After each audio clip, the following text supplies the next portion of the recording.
Al Salone di Archeologia e Turismo di Firenze si è parlato dell'abbattimento del ponte Morandi di Agrigento.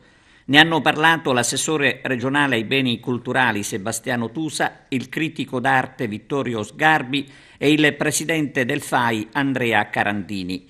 Un vero e proprio appello affinché il mostro venga abbattuto. Ma quello che non viene accettato dagli agrigentini è la mancanza di alternative valide che si dovrebbero realmente creare prima ancora di continuare a parlare di abbattimento del viadotto. Quello che conta naturalmente sono le condizioni di sicurezza e decidere di conseguenza, senza però lasciarsi prendere dall'emozione per i fatti di Genova.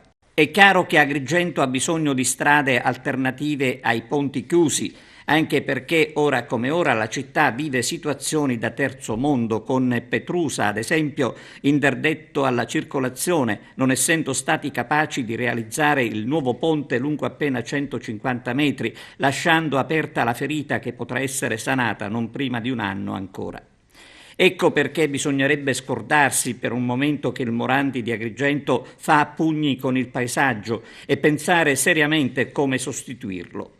Inutile riprendere anche le polemiche che nel lontano 1970 seguirono la costruzione del ponte. Allora si ritenne utile per collegare la città con la zona sud dove si erano trasferiti gli agrigentini colpiti dalla frana.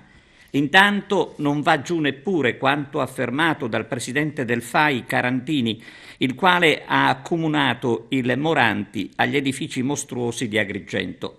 L'idea che il moderno deve schiantare l'antico non va bene, ha detto il presidente del FAI, e qui si può essere d'accordo con lui, a condizione però che si sappia come muoversi per evitare la paralisi del traffico, che è quello che conta in questo momento e va detto senza prendersi in giro.